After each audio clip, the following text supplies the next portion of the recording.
Mxolisi Mgojo is a former president of the Minerals Council of South Africa. He spoke to participants in the CPLO Affixed course about his experience of advocacy from the perspective of a mining executive. Poverty within the rural communities has a legacy issue regarding to how mining came to being in South Africa. So we first of all have to acknowledge that. We have to acknowledge that the hostile system where men were brought in as migrant laborers to come and stay in very, what I would say, environments which were not desirable, is a reality.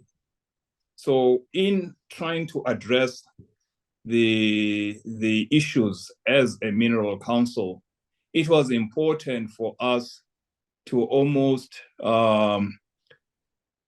acknowledge this bad past, this bad history.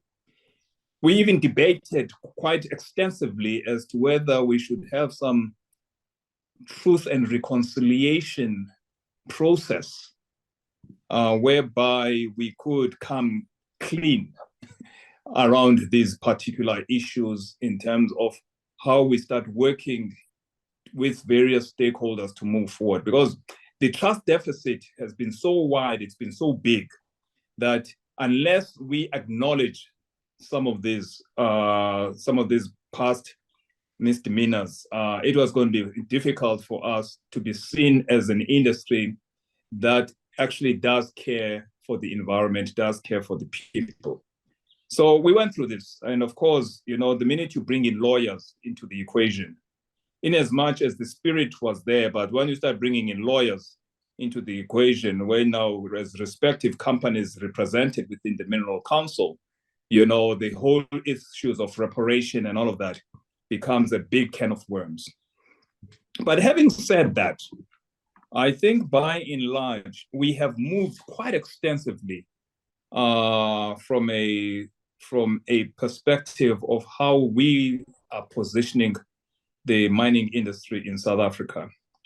First, we do also acknowledge the fact that historically, because of historical legislation, there has been and continues to be incidences of environmental incidences, which are due to legacy legislation, of which today you would never get away with it. And we've seen an example of that most recently in the last 2 to 3 weeks, where a dam of an old mine, which was being worked on, burst and has had a serious implication on that particular community. Now, that in itself opens up a whole can of worms as to how does the industry, because some of these mines, that we are talking to about, actually technically don't have an owner, but they have been exploited also by illegal mining that is also taking place. And that illegal mining is as a result of various syndicates, gang syndicates, who have now taken it upon themselves to go and illegally mine these areas, illegally create a lot of environmental challenges that go with that. And so part of this problem is a security problem. It's about how do we ensure that we actually, from a state point of view, the issue of security and safety becomes a very, very part of the challenge. Of course, this also impacts communities, because a lot of the people who are suffering as a result of some of these illegal activities are the communities in themselves. What I can also say is that, and there are many elements I want to touch on this question, because it's not just linear. It's multifaceted. It impacts various stakeholders. It impacts various communities. And therefore, in addressing this, one has to also look at how has the mining industry responded to some of these challenges and to some of these issues.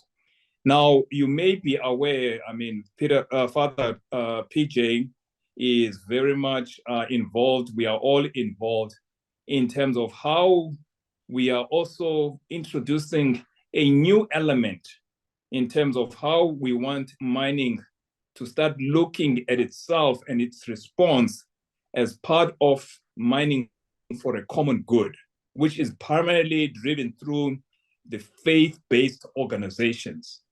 We have engaged with the Vatican on these matters, where we, as in the industry and other faith organizations, under the umbrella of mining for a common good, we have engaged and looked at how we can practically engage mining in such a way that it starts being responsive in terms of how it addresses issues that really affect communities. This has gone even further now through the work that is done with the church in England and the work that is done with our own Archbishop here in South Africa, in terms of the engagements, in terms of how the faith community is beginning and continues to play a very critical role. I am very encouraged by the fact that if you look at it from our own point of view here in South Africa, the response by the mining CEOs in terms of wanting and actually engaging and actually seeking assistance from the faith community in addressing these challenges is one that has been very much welcomed. And in actual fact, in a lot of instances where we have challenges, whether they may be strikes or community-related issues, we sometimes, and in most instances, tap onto the faith-based communities to actually help us to resolve some of these problems. Because we acknowledge the fact that we on our own as a mining industry, given the trust deficit that is there, that we are unable to be both a player and a referee in this particular instance. So it is from an advocacy point of view, if I may say that the opportunity to engage by the faith-based groupings is one that is very, very, very much welcomed by the mining industry here in South Africa. I can only talk for South Africa, by the way. I can't talk for other jurisdictions, but I'm just sharing with you what we've had to go through. A big case in point whereby we had to demonstrate not only to ourselves, but to the government and the country that as an industry, we are an industry that is looking and is being progressive in being part of the solutions to the country's issues came at the time of COVID-19, whereby the industry in itself mobilized its health centers, mobilized its, because we are a regulated environment whereby health and safety is a very regulated environment. We have got clinics. Some instances, we even have our own hospitals and our own health workers. Was how do we as an industry mobilize and marshal all of these resources in helping address and solving the issues around COVID-19?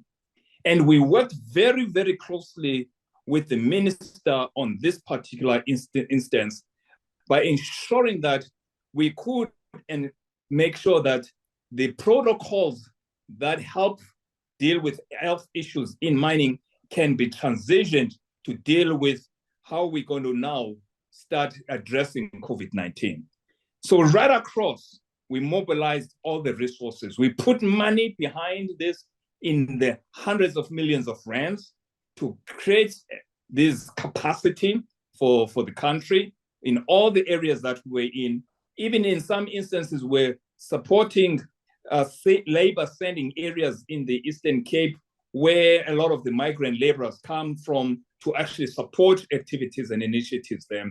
And these initiatives ranged from being able to make vaccinations available, not only for our own country, for our own people, but also make these vaccinations available to the affected communities where we were mining at no cost to the communities. So that type of mobilization of resources became very, very important. We also supported the Solidarity Fund which was a response by the broader industry, business industry, where billions of rands were put in place to help the government procure and capacitate the issues around PPE, and we did the procurement, but we managed that fund ourselves. We dared not give that money to the government because we know what happens when that happens. And of course, the issues of corruption did happen within that procurement process on the government side. But we said with the monies that we are putting into this, we will manage our own fund and we will manage our own procurement process so that we make sure that the funds are adequately are utilized. And so there was a whole host of initiatives that we embarked on as so far as ensure that even the standard protocols that were used in mining became the standard protocols for the country, for all the industries. So by way of example, when the country was in stage 5 of lockdown, because of all the initiatives that we had taken, working with the minister, working with government, we were allowed to be at stage 3 because we could show that our protocols are working in a way that it could still enable the economy to continue running in the mining sector whilst there was all these restrictions around COVID. And again, if you just go around the mining communities, we have become the de facto municipalities of all these communities, whereby the municipalities themselves, governments, structures are not delivering the communities. So we fund roads, we fund their clinics, we fund schools, we find other forms of infrastructure as a mining community, even though we do pay our taxes towards ensuring that these things can be done by the government. So and then of course, if you look also within the mining communities themselves, or within our own companies, we've basically abolished all forms of hostels. We've encouraged home ownership, we've supported home ownership, we are supporting, enabling and opening procurement opportunities. Even when there are projects, we ensure that a lot of the labor that can come into these projects to man the projects and work on the projects are coming from the communities, and also that's stimulating the SMME development and creation within these communities. I can go on and on and on and on. Thank you. Let me move to the second question, and then we'll open it up for more questions. But we're looking at advocacy, particularly around extractive interests. So my industries. My question to you is, from the perspective of someone who was in a senior position in that industry, what is the kind of approach that works best to get your attention when a civil society organization or a community or a trade union or whatever it may be that is affected by an extractive industry situation comes to you, knocks on your door and says, listen, we've got a problem? What's the kind of approach that gets your attention and is going to get a positive response?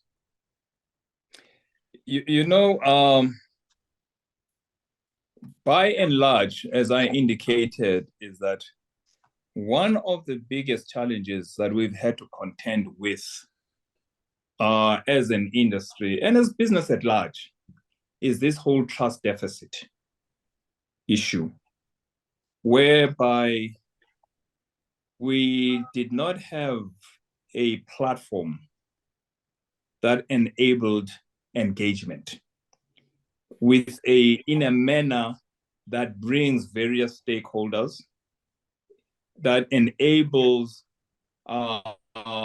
fairness and openness and transparency, where people can come to the center and actually deal and debate and deal with issues on their merit than being driven by various agendas.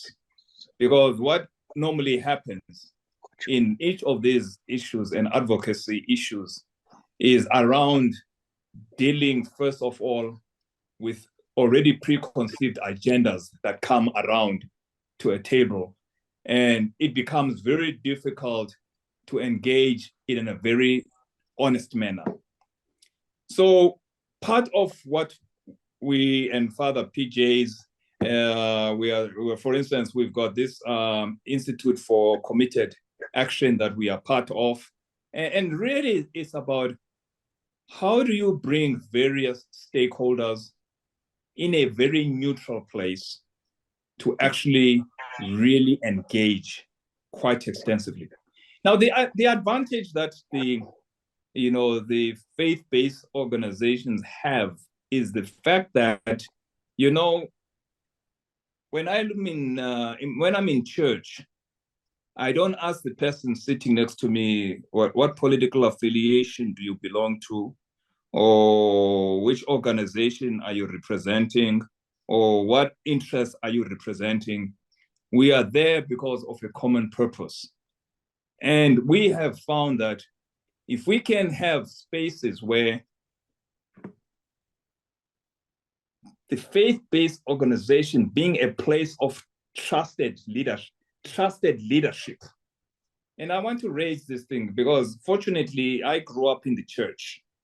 And, today you see very interesting churches that emerge, and which I personally think they are probably doing more harm to broader society in terms of the respect that the church has had within communities going forward.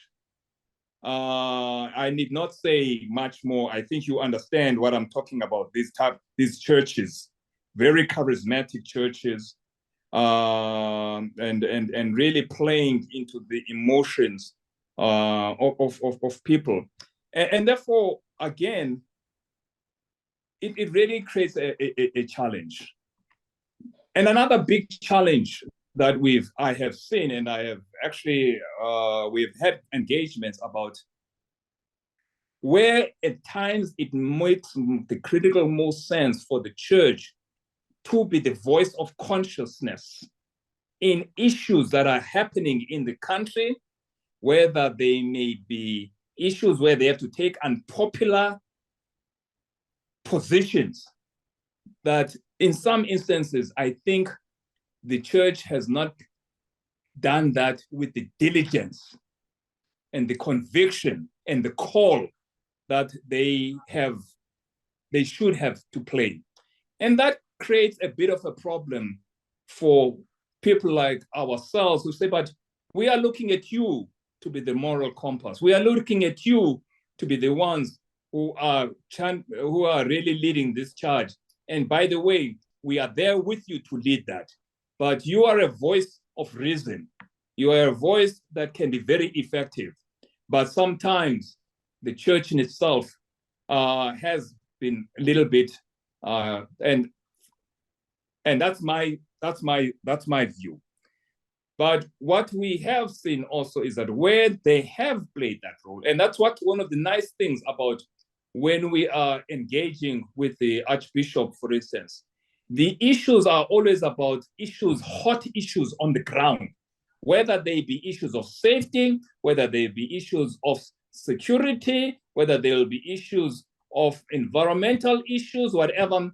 We are able to say and sit together and say, we've got the unions here around the table, we've got community leaders here around the table, and we're saying, how do we really address this thing so that we can even help the church community be very directional when they are going back in terms of the voice that they lend to us, to actually mobilizing the support in terms of addressing these things.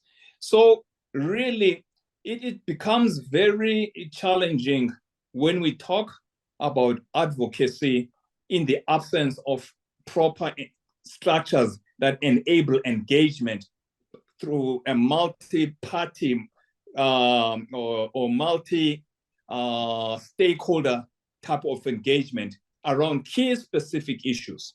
I mean, a big issue that we are also dealing with in South Africa particularly, but it will be the same in other parts of Africa, is about how do we deal with poverty, because people are hungry. People don't just get up every day and just want to be troublemakers.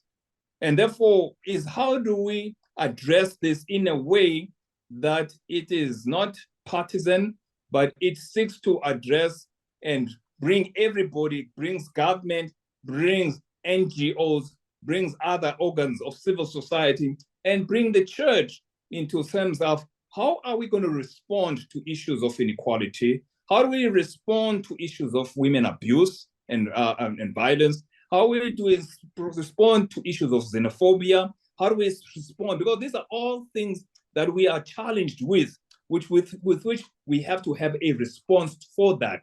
And you can't do that without engaging at the ground, so that even those who are in the fringes, who are actually who are really the troublemakers, you can actually isolate them in a manner that it is not seen that it's everybody who is supportive of this, but we are able to also find practical solutions, because talk is cheap, action is the most difficult thing.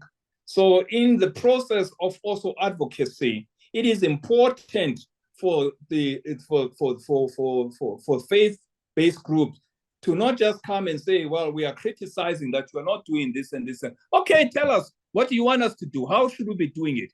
And what solutions are you bringing to the table, so that we can then say, hey, we like what you are talking to, and then we can also say, and that is how we've been able to do this thing.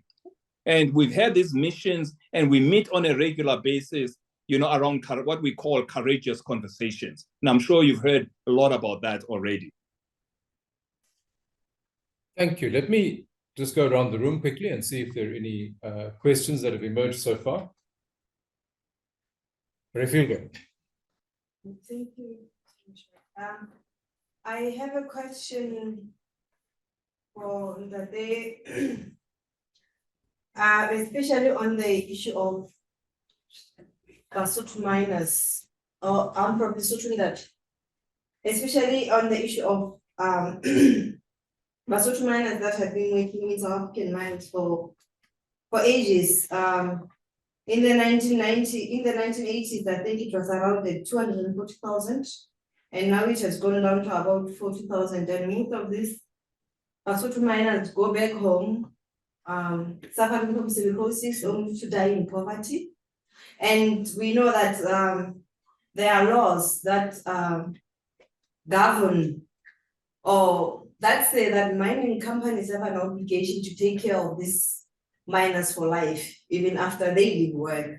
So we find that we are having difficulty, I think, in our advocacy, especially because I think in Lesotho, when it comes to the issues of silicosis, there's lack of political will from our government. So how can we best enhance our advocacy, especially looking at the cross-border issues, in trying to get mining companies to abide to the obligation, even just the fact of issuing oxygen machines for all these miners. We find that most of them die in poverty, and yet the mining companies still have that obligation to take care of them. So how can we best advocate for that? Not looking at the government, because the government is slow in processing. There's lack of political will, if I can say so. So then how can we facilitate that, looking at the cross-border issues? Okay, did you hear that? You know, you are really raising a very important question, and it is something that, as an industry, we have been really trying to find a way around this. You see, one of the biggest challenges. Let me give you an example of some of the challenges that we have been having around some of these, what I will call legacy health related issues. And part of that has been that in the program that has been there, because a fund is supposed to have been created around this, dealing with, workers who who have been displaced. And of course, legislation has changed to actually start protecting the workers that get displaced. So what you will find that some of the issues that you are talking about are workers who pre this new legislation were probably summarily dismissed and were sent home. Some of those mines, some of those organizations don't exist today. It's like, environmental issues, historical environmental issues before laws were legislated. It almost fell upon the government to actually look after that. And that is why today, around issues of environment, there is an environmental trust fund, there's an environmental fund that you have to contribute every year to as part of your mine closure costs, future mine closure costs. So there has been legislation that has been put in place to actually try and deal with these issues. So in some instances, the records don't even exist on some of these people. You would actually be very surprised when you start now trying to go and look at the records and actually try to understand which mine did they come from, where was the last mine, what was the last company that actually owned that mine, because mines change hands all the time, ownership, and therefore trying to even to get the records of those people becomes challenging. We even have challenges of paying descendants of workers who had worked with us in the past in terms of paying their pension, future pension, that is sitting there, money that is sitting there. We have tracing programs, we have ways which we have been trying to work of just finding and getting the records correct and accurate. So I can say to you, there's a lot of work around this thing. And it's not an easy solution because you have to trace back to say, well, okay, if you, Exxaro, you are saying that you are responsible for this individual. Now, where was that individual? Where did they actually contract this disease? Was it before they came to us, or before they came to us? Where are the records of that individual when they were being transferred to us? So part of the problem is that we have a very bad and a very insufficient database that enables to track an employee. And that is why whenever now, today, when I leave, for instance, I had to have a medical examination. And that medical says that when Mxolisi left Exxaro, this was their condition, and therefore, is he healthy or is he not healthy? So that when I come back later on and I claim that, hey, you know what? I worked for you, Exxaro, and I'm now suffering from whatever disease, and I come to you and I said, but that was caused by you, we can say, yes, we've got the records. This is what the records say, because we do have a lot of chance takers. Let me tell you that right now.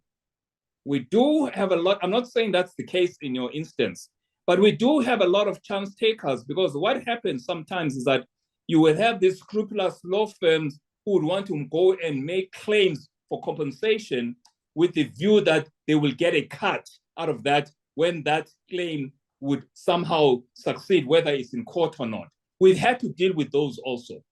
But we've also had a situation where, especially in the gold industry, where they said, okay, we will make funds available to deal with historical, and that money is there. It has been put aside and it is being used by all of that. But now it's incumbent not only on the individual to say, I'm the one of those individuals, but also verify that that individual is indeed an individual that is eligible for that claim. It's a very challenging thing because you are dealing with thousands and thousands of people. But it does require, like I said, an engagement.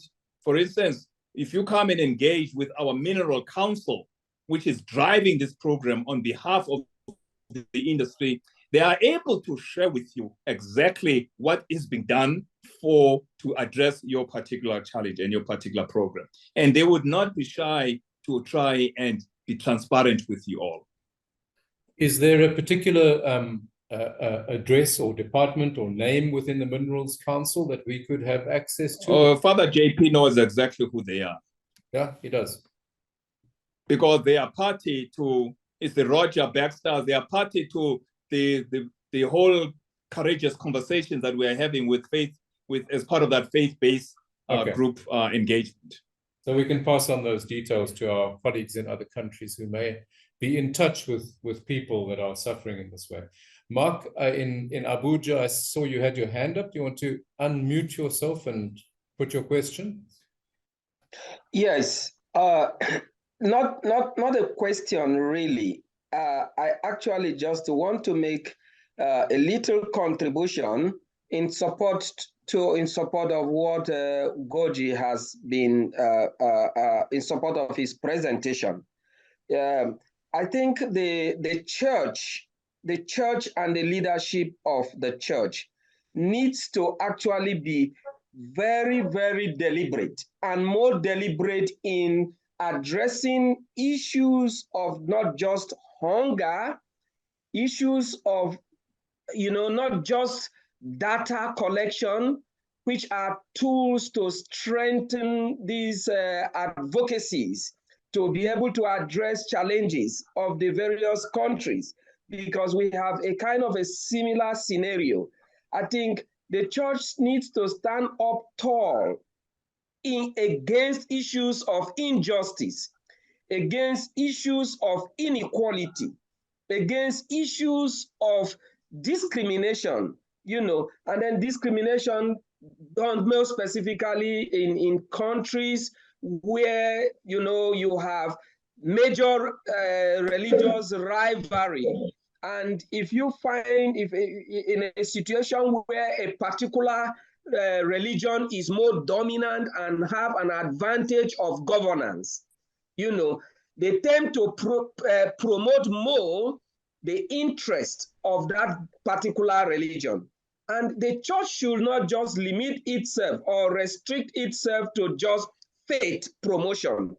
I think the church should look at the aspect of engagement more proactively.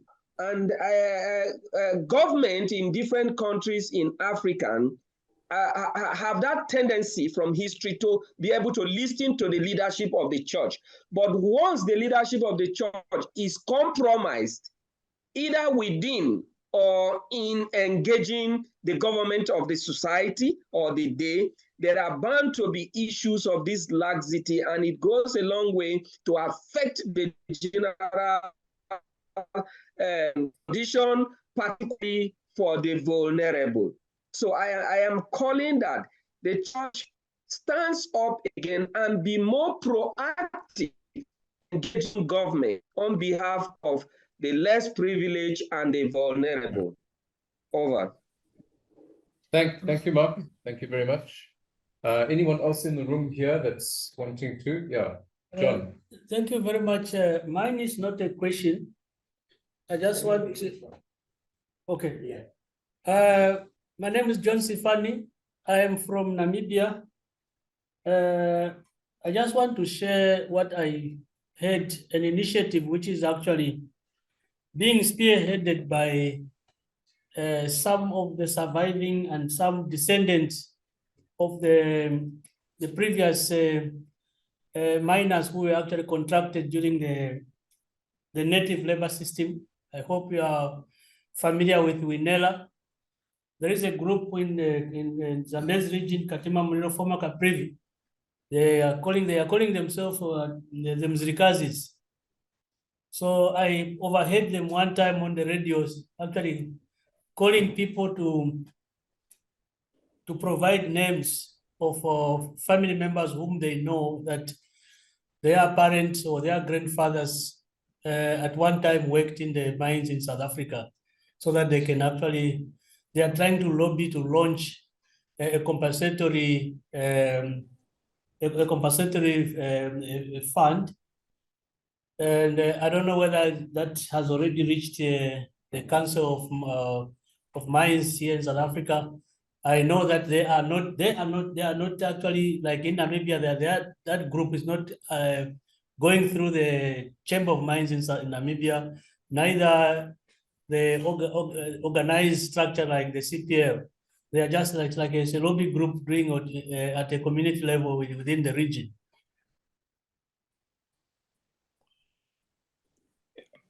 Okay, you want me to respond to that? If you can. Well, I can say that I wish I had all the answers for you.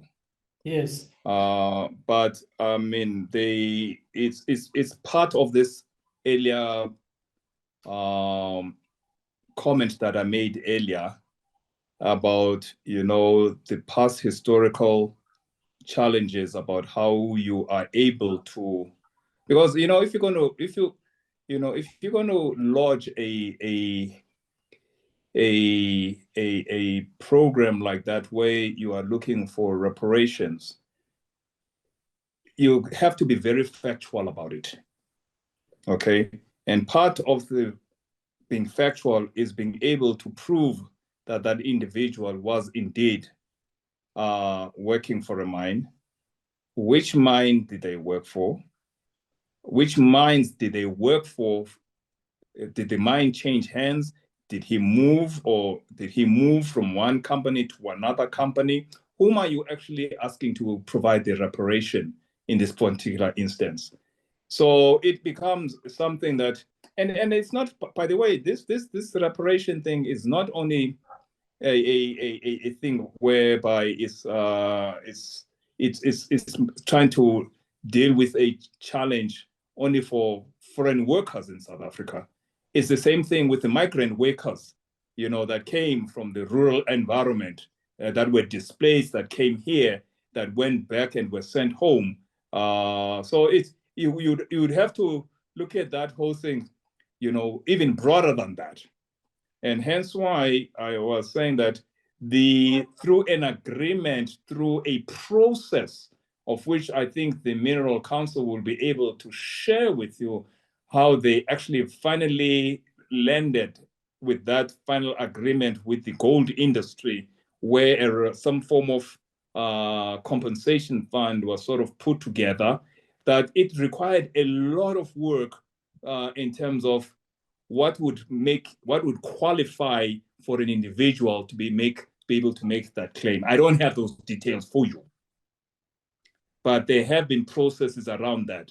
But it's something that you also have to be very, very careful about, because it opens up a whole host of other opportunities that can actually come about, try to latch on to that.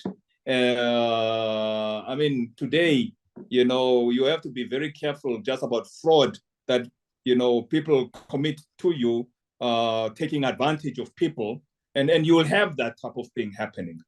So, but there have been a lot of work that had been done, especially with the gold sector, given the fact that it's the oldest sector, you know, mining sector in South Africa, in terms of finding the mechanisms around this.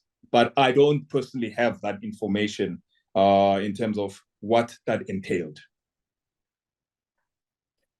Thank you. Thanks very much. Any further contributions? Okay. Edmund from Zambia, Caritas Zambia. Good afternoon. Good afternoon, sir. If you were given the powers today that so happened that you were Pope today,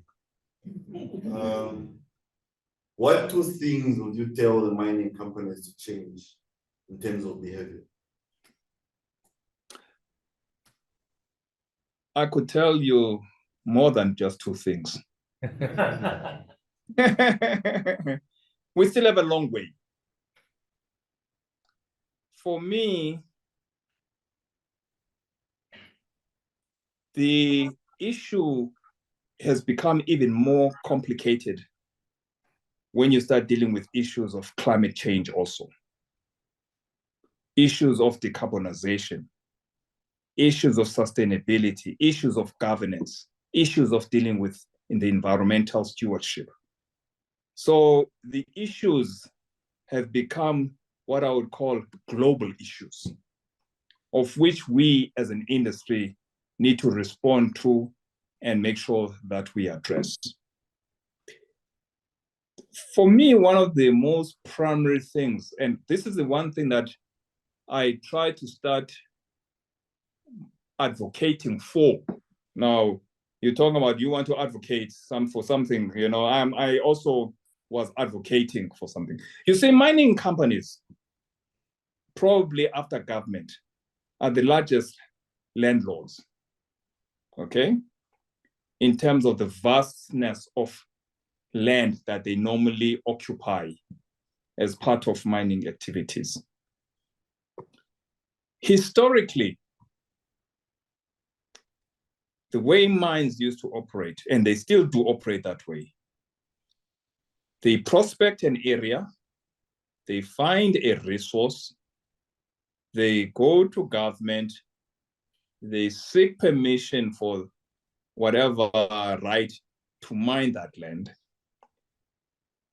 But what is very also important is understanding that that land is supposed to be a land that benefits not only the mining company, but the community at large.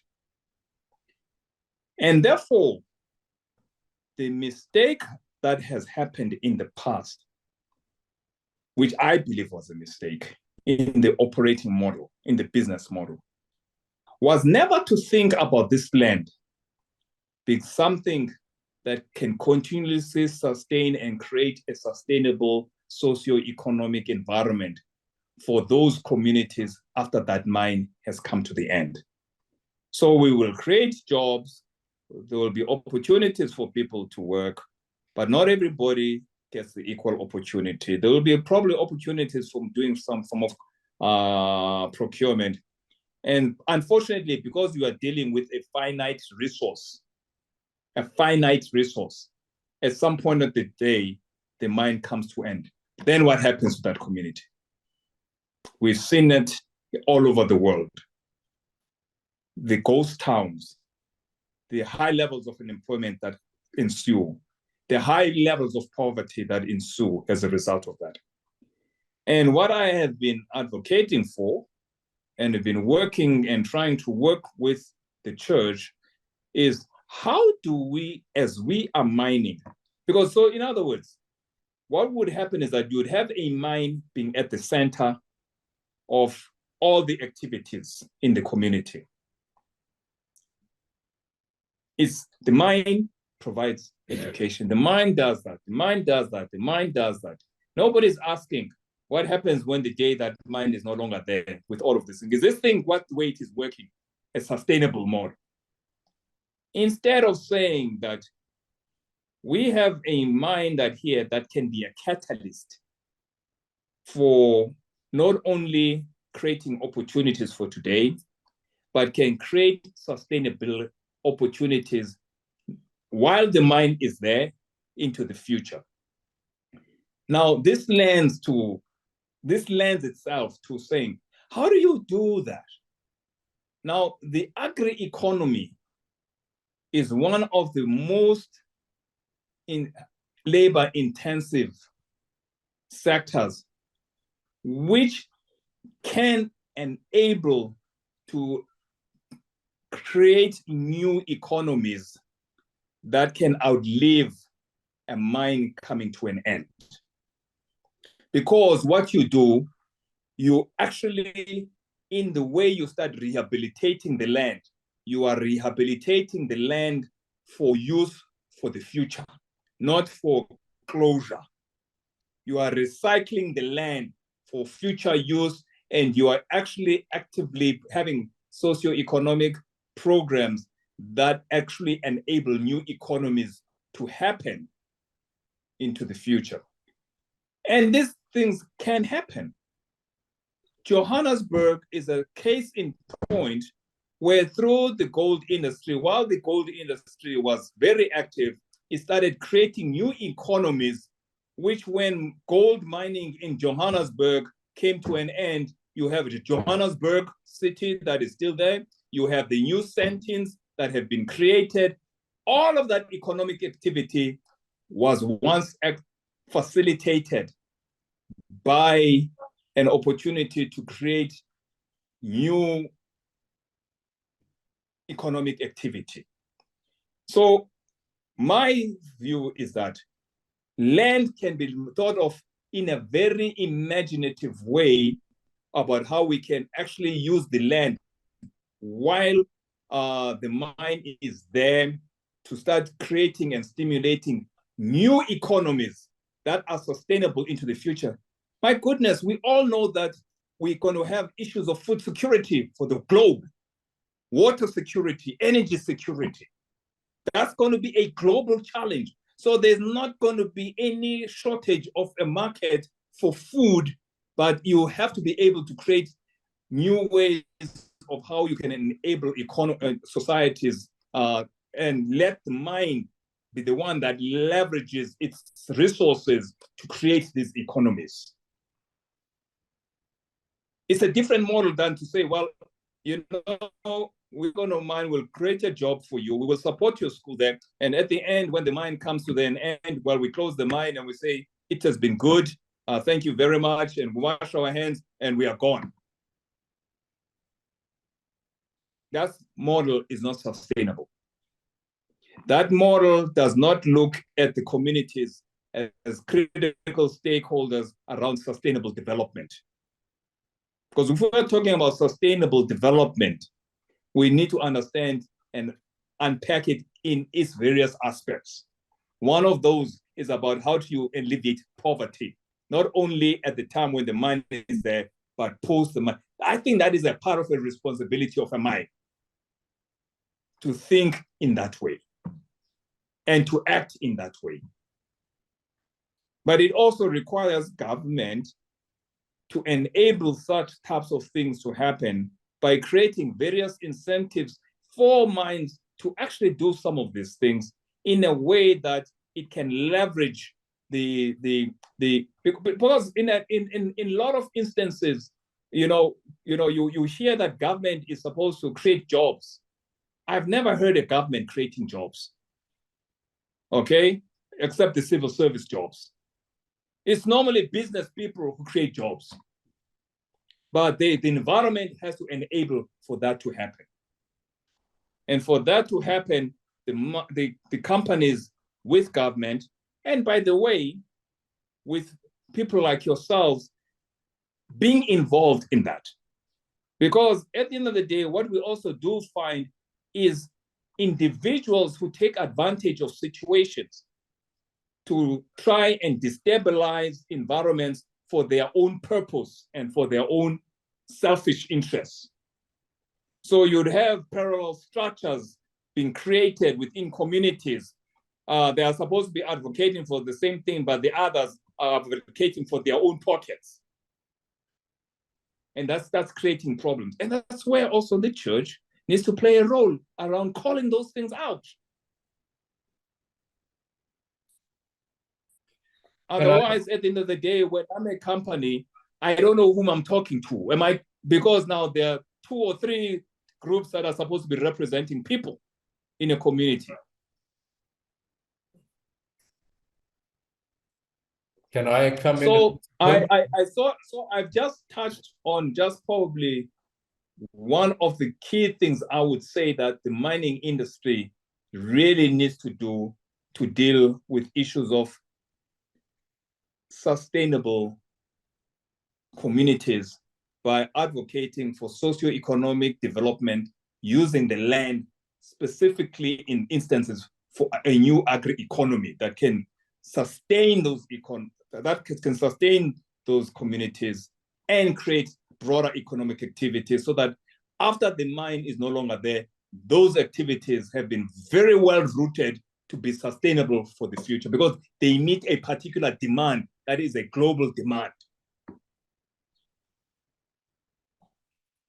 Can I ask you something about what is increasingly in this country termed illegal mining, and in other parts artisanal mining, sort of mining at a very small scale, almost at a subsistence kind of scale.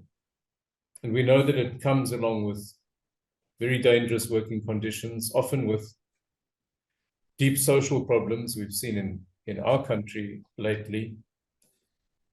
Is there, we naturally look to government and we say government must regulate this and government must step in and the police must secure these abandoned mines, etc. And of course there is a role for government, but can I ask you if the industry is taking a particular interest in this problem, if the industry has a particular contribution to make to resolve the negative aspects of Zama mining, illegal mining?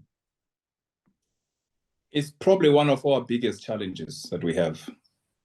Because to your point, there are security issues around it, which means that you have to have the state capacitated. I cannot find an illegal person in my mine and arrest them and through our own security structures within the mines, take them to the police station, and the guy gets a bail of 1,000 rand and is out on the street by the afternoon. It just does not work. You actually are saying crime actually pays. Because all I need to do is pay my 1,000 rand and I'm back into the mine again. I'm doing my mischief, I'm stealing cable, I'm doing all sorts of things. And I want to distinguish between artisanal mining and illegal mining. Okay? There is a place for artisanal mining, but it has to be regulated because we are dealing with safety issues. The minute it's a free-for-all and people die, then the mining industry gets a bad name. You see? They get a bad name. We've been trying to work with government to look at how we can actually encourage, but in a very safe, in a very regulated manner, artisanal mining to happen. Because I think there is space for that. Unfortunately, we also have to accept that gangsterism is a global phenomenon. Syndicates that actually go and start wanting to control the value chain of various industries, whether it's construction, whether it's mining, whether it's trading in illegal commodities. That's why you've got blood diamonds, okay? Because in itself, from a global point of view, if you don't control this thing at a global level, because for as long as there's a market for these things, in the way they reach the market, and that is not controlled across the borders, you're not going to win this war. It's no different than trafficking, human trafficking. Okay, today we still have slavery globally through human trafficking, through whatever means, and and at the end of it, it's about gangsterism as far as I'm concerned. That the system enables this type of activities to happen. So for me, the issues of illegal mining is no different than the issues around human trafficking. Because for as long as you don't have mechanisms to deal with it. I mean, let me tell you something. Some of these Zama illegal mining people, the police will see them. They won't even dare to go there because they are outnumbered and they are outgunned. Because these are serious criminals. That guy you see there is just a foot soldier. He's just that guy who's selling, drug at a corner street. The real guys are above and above. So today he's there get rid of that guy, there's another guy tomorrow. So this has to be solved at a much, and that's what we've been trying to work to say, how collectively, because if you don't have a strong security apparatus, if you don't have a system of prosecuting and cases just go on forever and ever, it just, and of course there's corruption, just plain corruption by officials also. So it's a very complicated one. I mean, I can tell you right now, in actual fact, it was actually the mining industry that has been raising this thing for quite a number of years, because we've had some of our refineries being outgunned by mafia style people who just come in, not just with AK-47, they've got the most sophisticated, powerful weapons, and they will just come in and the police can't handle it. So there are already now security teams that are working between mining companies and the established security establishment about how we use technology, how we share real-time information around some of these things. That is in existence. And by and large, we have been able to provide a lot of that technology to the security clusters by the industry. And it's not only now just the mining industry, because you've got truck hijackings of goods along the corridor, along the rail lines, and all of those things. So it has become just a phenomenon that is just permeated itself throughout the economy. Thank you. Thank you. I believe, Philip, you have a question? It's clear. And what he said. Yeah, he speaks, you begin to reflect on. Sorry, I'm Father Philip Kembo from Zimbabwe. So as you share it, I appreciate so much, because most of or some of the workers here in South Africa and Zimbabweans in actual fact, and when they come home, they implement where they benefited. You have enlightened me, at least, is very important, because they know that when you start mining, probably the government doesn't ask you even for compensating anyone else in the event of any eventuality. So I begin to see that a lot has to be done on our part, and also as regards contractizing the government, I see the government to be a bit hiding there. As you mentioned that it doesn't employ anyone. But at the end of the day, when it comes to compensation, who pays? Is the government, because you are remitting something, the government, through maybe what you have at home, NASA, National Assurance Security Company. But in this situation, you mentioned clearly that the government may not want to spoil its hands in mining so much. What I'm saying is that we are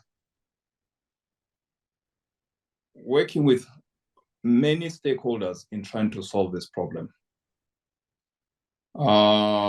It's not just either a government issue, it's not just only a mining issue, it's also making sure that the structures, the process are ones that have got integrity, because that's sometimes where the problem is.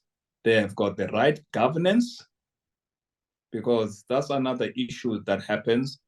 And it's unfortunate. It's very unfortunate, because by and large, you know, if you look at what were supposedly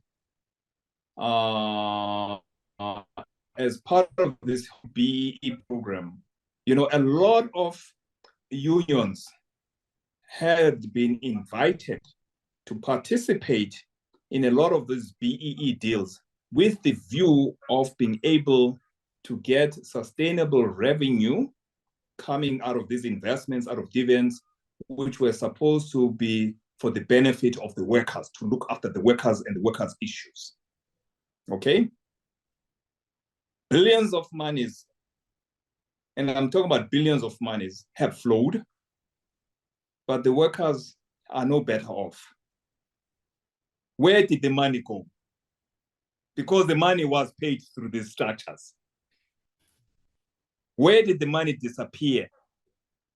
It's there, it was there, and it could have helped create a special fund, also driven by the unions, to actually look after the interests of the people. That's why they were invited to say, you as unions can have an additional way of how you can generate revenue for the benefit and look after your people, making sure that you can create special mechanisms for workers to be able to over and above what companies do to provide funding for workers to be able to own their own houses, okay? By way of example. And what happens? Unfortunately, the money, you see a lot of Bentleys. I've never quite understood how a union official can own a Bentley, but it happens. Yes, sir. Yeah, maybe I want to join the Zimbabwean government's voice in calling for a removal of sanctions for Zimbabwe, given that mining, when you are selling, they go through the back door, through some private companies, not through the government. As a result, honestly, whenever there is a backdoor dealing with anyone outside the country, the community and the country itself loses quite a lot of monies. So maybe it's about adding the voice maybe from you as our colleagues that if sanctions of Zimbabwe could be removed so that minerals like diamond, gold, and all this may be sold openly in the open market. Thank you. Yeah, one thing that we advocate as an industry is where we can create dialogue. The issues of taking stance against sanctions or not sanctions becomes a very challenging and it becomes a very political thing. Now, we know the space we should be playing into because politics is not a homogeneous, it's not a homogeneous substance, politics. There are always different views around politics and the positions people take in politics.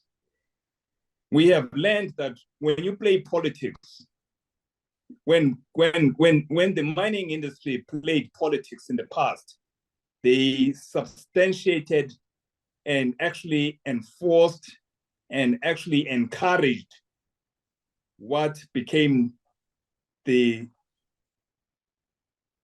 legislation that created apartheid about land and all of that.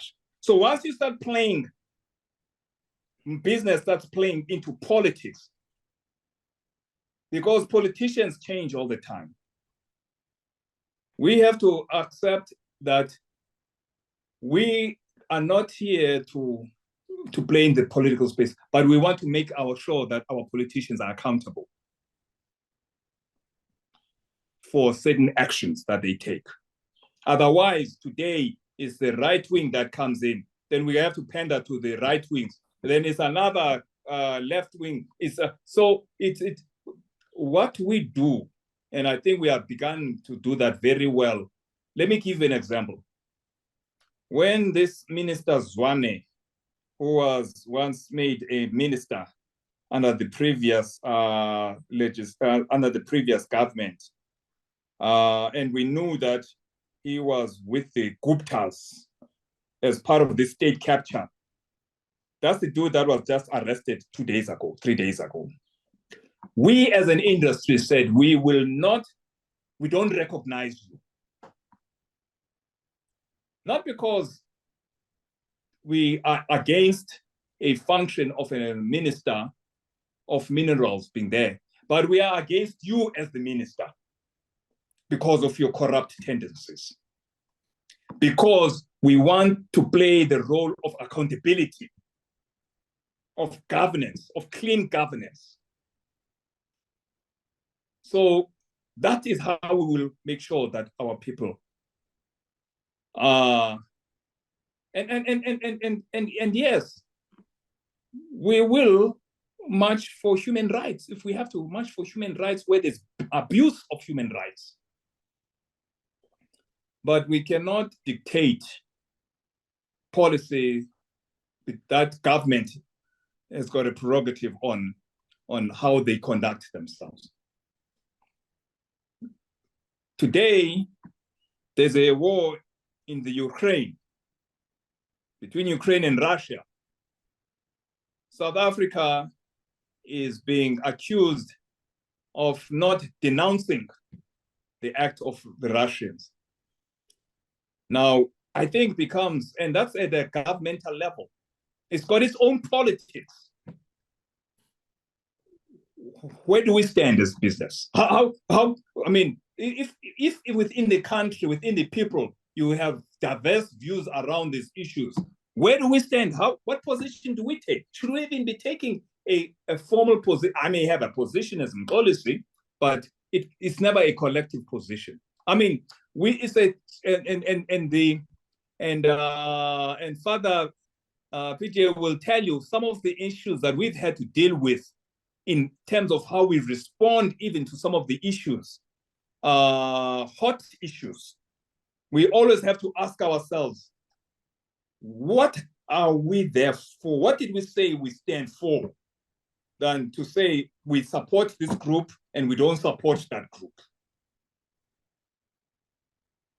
But where are issues of accountability and all of that, we stand firm around how we would respond around that. Thank you very much. Yes, sir. But just before, Refilwe had a question. So Refilwe, can you put your question? And then Eusebius, you put yours as well, because we're getting close to the end now. So let's have both those questions, and then Mxolisi can respond to both of them.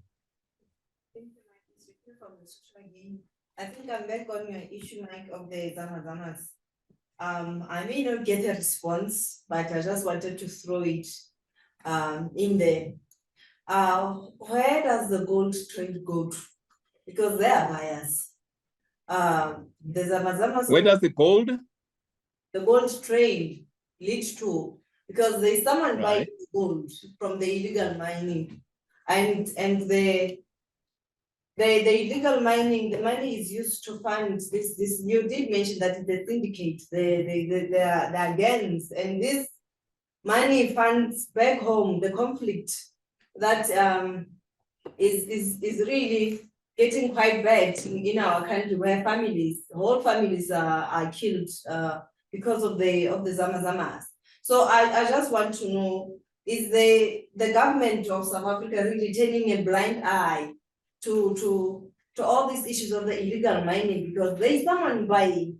Where does the money come from? Where is the gold going to? Yeah. Okay. Thanks. Eusebius. Yes, my name is Eusebius. Well, maybe I can respond by saying, like, in any form of illegal activities, where do human trafficked people go to? Remember, I said that, where do human trafficked people go to?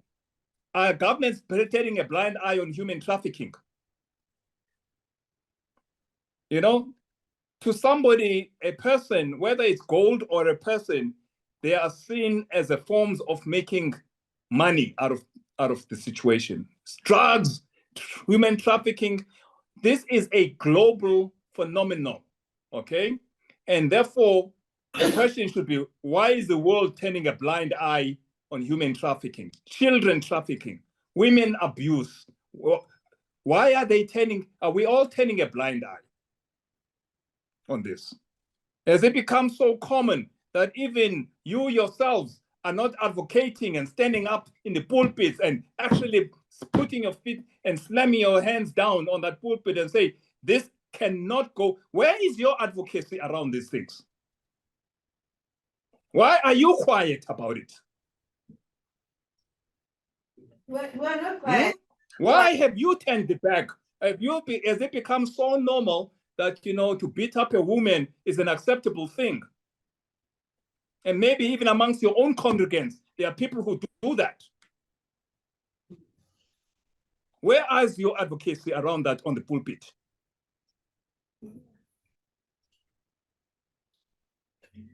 Yes.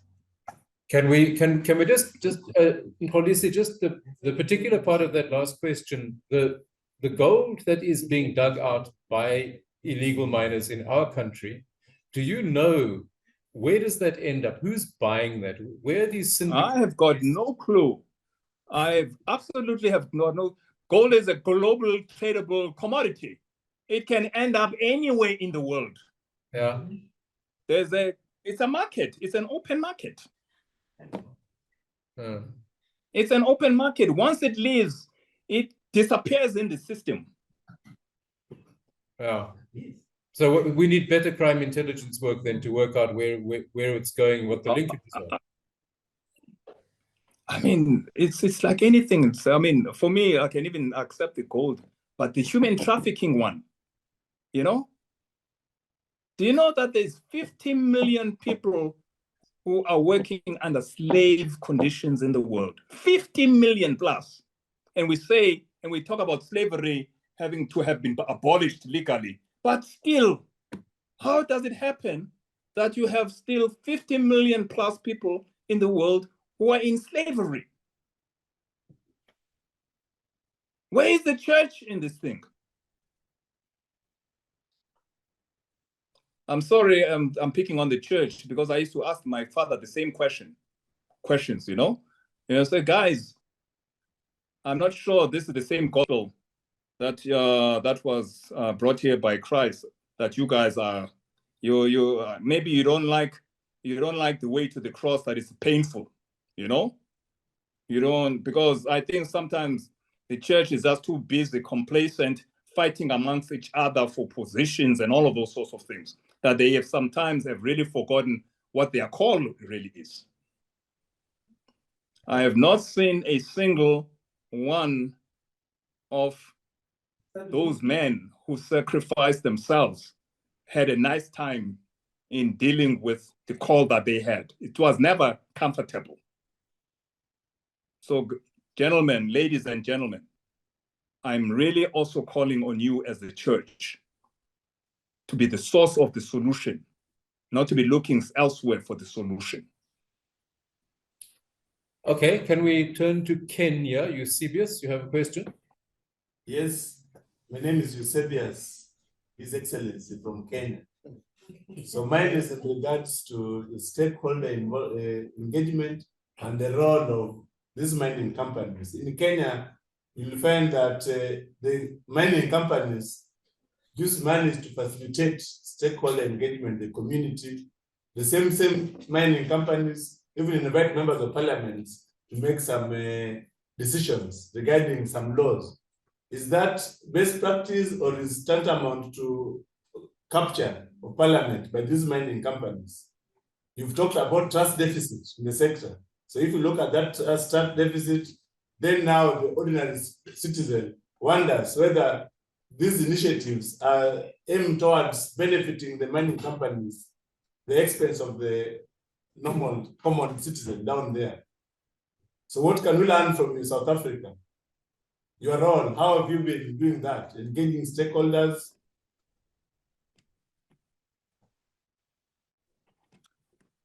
Well, put it this way, I think I've tried to articulate the fact that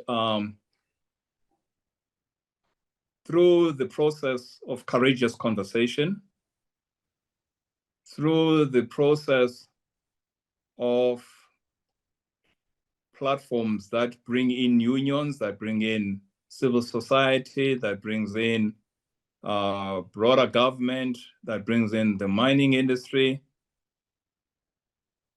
we have started a process to try and engage and deal with these things.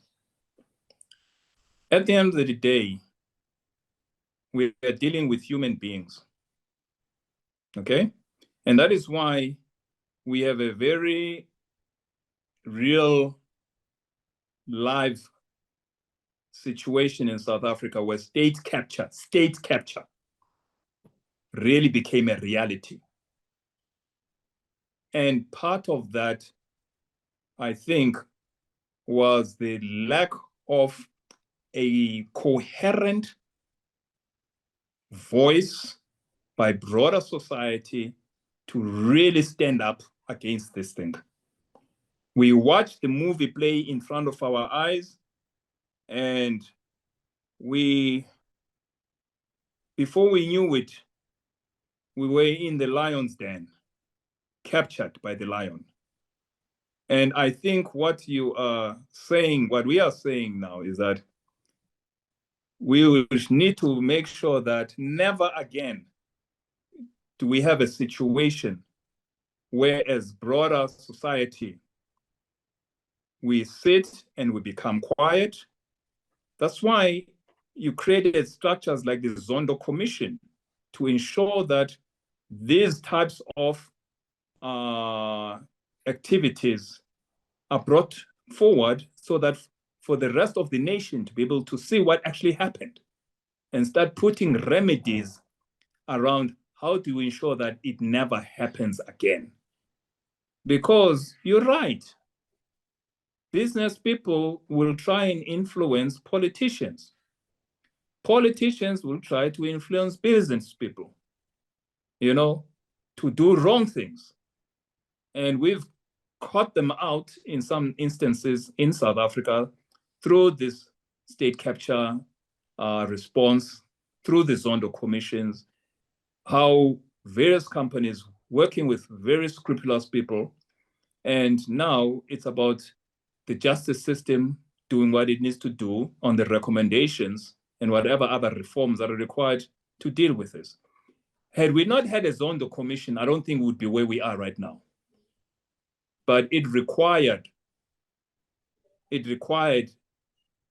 a process that could bring this all out and allow people to actually come and present themselves, whether they liked it or not, to be brought before for questioning. So otherwise, left unchecked, there will be always those who will try to always abuse the system. Left unchecked. But it's a collective checking that everybody has to make sure that they play their part to making sure it doesn't happen. I can tell you right now, Father PJ will tell you, there was a time we were marching in Pretoria as business with other civil society leaders and people, ordinary South Africans, against some of the decisions that were being taken by the previous president. Where we said enough is enough. And we mobilized to action. A lot of that was led by business, by the way. Thank you, Mxolisi.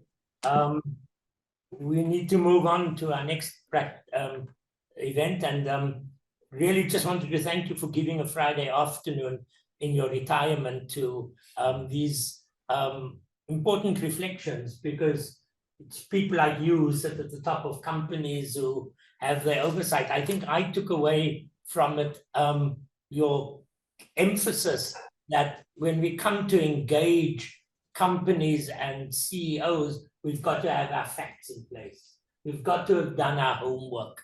And that advocacy that is not factually based, that hasn't done its homework, that only relies on emotion or ideological kind of rantings, doesn't cut it with people on the other side of the table. I take away from this discussion the fact and your emphasis several times on dialogue, on creating spaces for dialogue, on creating spaces for where sometimes out of the official circles, you alluded to the Day of Courageous Conversation, where we know we've got NEDLAC that operates officially, but that's also a place with lots of posturing. So we need other spaces where people can talk off the record, where they can talk off the record and politicians, civil society, people at the coalface can talk with no record of it being kept and create